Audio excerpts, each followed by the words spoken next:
சூழ்நிலை ரொம்ப மோசமா இருக்கா, வாழ்க்கை இருண்டு போயிருக்கா, நீங்க சொல்லணும் எனக்கு ஒருவர் கொடுக்கப்பட்டிருக்கிறார். இப்ப நாமும் அதிசயமானவர். அப்ப அதிசயம் நடக்கணுமா வேண்டாவா? அவர் பெயர் அதிசயம். அப்ப அதிசயம் நடக்கணுமா வேண்டாவா? சொல்லுங்க. என்னுடைய ஆண்டவர் பேரு அதிசயமானவர். என்னுடைய ஆண்டவர் எனக்கு கொடுக்கப்பட்டிருக்கிறார்.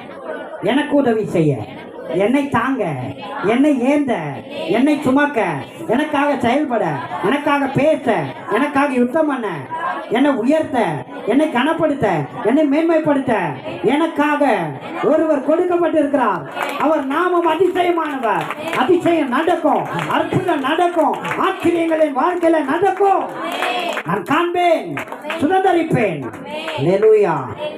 யார் சொல்லணும்? ஆமென். நீங்க சொல்லுங்க.